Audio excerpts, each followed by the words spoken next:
Bulletin మరి breaking news చూస్తున్నాం. ప్రభుత్వ ఉద్యోగాల భర్తీపై చంద్రబాబు నాయుడు ఫోకస్ పెట్టారు. వీలైన ప్రభుత్వ ఉద్యోగాలను భర్తీ చేసేలా ప్రణాళికల్ని రచిస్తున్నారు. ప్రత్యేకించి విద్యాశాఖలో మరిన్ని పోస్టులను భర్తీ చేయాలని నిర్ణయం తీసుకున్నారు.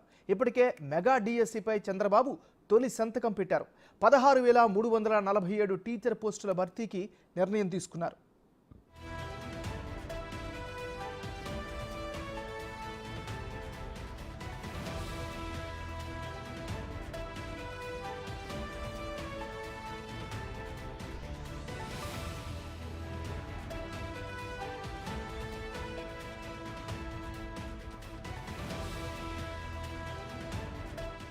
బులెటిన్లో మనం బ్రేకింగ్ న్యూస్ చూస్తున్నాం. ప్రభుత్వ ఉద్యోగాల భర్తీపై చంద్రబాబు నాయుడు ఫోకస్ పెట్టారు. వీలైనన్ని ప్రభుత్వ ఉద్యోగాలను భర్తీ చేసేలా ప్రణాళికలు రచిస్తున్నారు. ఇక ఇదే అంశానికి సంబంధించి మరింత తాజా సమాచారాన్ని మరి రిపోర్టర్ శివ అందిస్తారు. శివ, చెప్పండి, చంద్రబాబు తాజా నిర్ణయాలకు సంబంధించినటువంటి అప్డేట్స్ ఏంటి?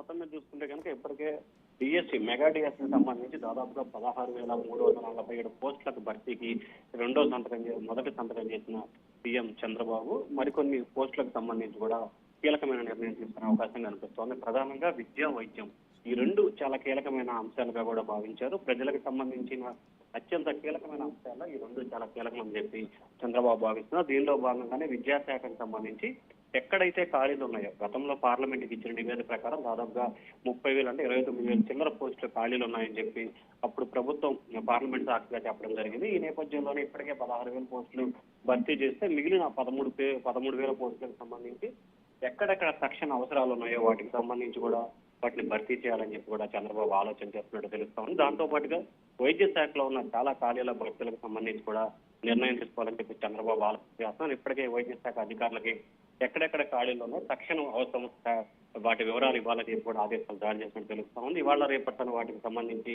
కొన్ని పోస్టులు భర్తీకి సంబంధించి నోటిఫికేషన్ కూడా విడుదలయ్యే అవకాశం కనిపిస్తా ఉంది. నాగరాజు, అంటే శివ, ఒక విషయం చెప్పండి, అంటే ముందుగా ప్రకటించినవన్నీ కూడా ఇంత తొందరగా వడివడిగా చేయడాన్ని ఏ విధంగా అర్థం చేసుకోవాలి? చంద్రబాబు యాక్షన్ ప్లాన్ కి సంబంధించిన విశ్లేషణ ఏంటి?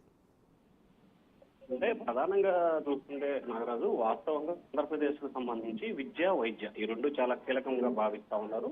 దాంతో పాటు ఏదైతే యాక్షన్ ప్లాన్ కి సంబంధించి గతం 2014 నుండి వరకు కూడా చంద్రబాబుకు సంబంధించిన హామీ ఇస్తే నెరవేరదు అనేది ఎక్కువగా ప్రతిపక్షాలు విస్తృతంగా ప్రచారం చేసిన పరిస్థితి ప్రామాణికంగా తీసుకున్న చంద్రబాబు తాను ఏదైతే హామీలు ఇచ్చానో ఆ హామీల కంటే ఎక్కువగానే చేసి చూపించాలనే దృఢ సంకల్పంతో చంద్రబాబు ఉన్నట్టు తెలుస్తా ఉంది. దానిలో భాగంగానే ఇప్పటి వరకు చెప్పిన డిఎస్సి కాకుండా మిగిలిన పోస్టుల భర్తీకి కూడా నిర్ణయం తీసుకున్నారు. ఒక విద్యా, వైద్యే కాదు అన్ని శాఖలకు సంబంధించిన ఖాళీలని భర్తీ చేసేందుకు కూడా కార్యాచరణ రూపొందిస్తున్నారు. ఎందుకంటే పరమైన అంశాలకు సంబంధించి వేగంగా ముందుకెళ్లాలంటే ఖచ్చితంగా ఖాళీలన్నీ కూడా భర్తీ చేసిన పరిస్థితి. గత 5 సంవత్సరాల కాలంగా అన్ని శాఖలను కూడా గత ప్రభుత్వం నిర్లక్ష్యం చేసిన పరిస్థితి కనిపించింది. కేవలం బటన్ నొక్కడానికి ఇచ్చిన ప్రాధాన్యత ఇంకా దేనికి కూడా ఇవ్వని పరిస్థితి కనిపిస్తుంది. సో ఈ నేపథ్యంలోనే ఇప్పుడు అటువంటి పరిస్థితులు కాకుండా ఒకవైపు సంక్షేమం, మరొక వైపు అభివృద్ధి, మరొక వైపు నిరుద్యోగ యువతకు సంబంధించి ఉపాధి కల్పించడం, ఈ 3 అంశాలని ప్రామాణికంగా తీసుకొని ముందుకు వెళ్లాలని చెప్పి చంద్రబాబు